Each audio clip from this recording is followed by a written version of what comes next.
Here, head coach Stuart Gore, Northwestern State, wrapping up the regular season Friday against Southeastern here at home, and then it's tournament time.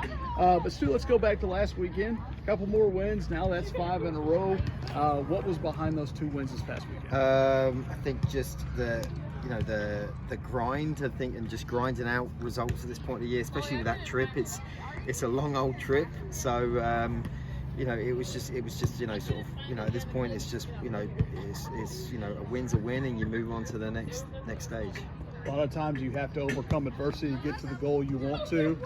You mentioned Friday, the first time you've come from behind, even if it was an early deficit. How key is it to get a win like that? Any kind of first win at this point of the year? Yeah, because I think it's especially when you go behind away from home, the other team, can protect their house a little bit. Easier in a mentality standpoint, but we kept with it. We didn't really get down, and we, so I think it showed that we can battle back from those things.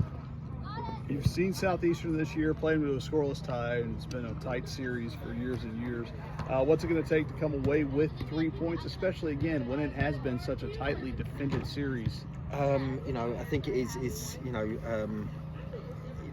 Opportunity is going to probably be few and far between, and I think it's just taking that opportunity when it arises, and knowing that the next one might be a while for it to arise. So I think it's I think Mel said it best last year, and ice in the veins and fire in the belly. So I think that's what we're going to kind of need for the Southeastern games. Southeastern's won its last 2. They're unbeaten in their past 6. When you go into the tournament, is it good to have a quote-unquote more competitive team coming in to play maybe against one that really doesn't have a lot to play for?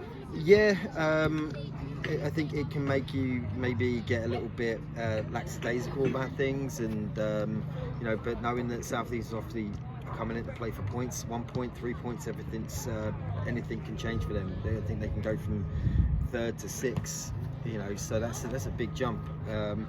So for us, we've got to be, sort of bolted down and ready to go at it. Senior Day will be Friday, or senior night, honoring 7 seniors, some of which you recruited, some you inherited.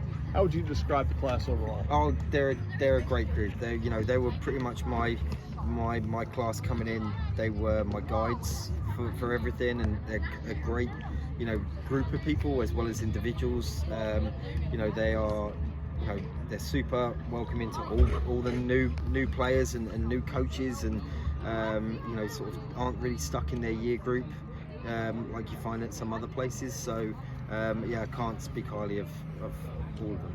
Obviously, you got 2 rings out of last year with them, but any favorite memories maybe outside of just the dog piles and just the celebrations? I think it's the away trips and speaking, after games with them and all their parents and speaking to them and just getting to know them as people, off the field. It's not just still strictly business, and coming in and me boring them to death in the office for 3 hours, just chatting about everything that's going on in their lives, and then trying to help them be a little bit of a guide for them in the next stage of their lives. Coach, thank you for your time. Good luck Friday night. Thanks, guys.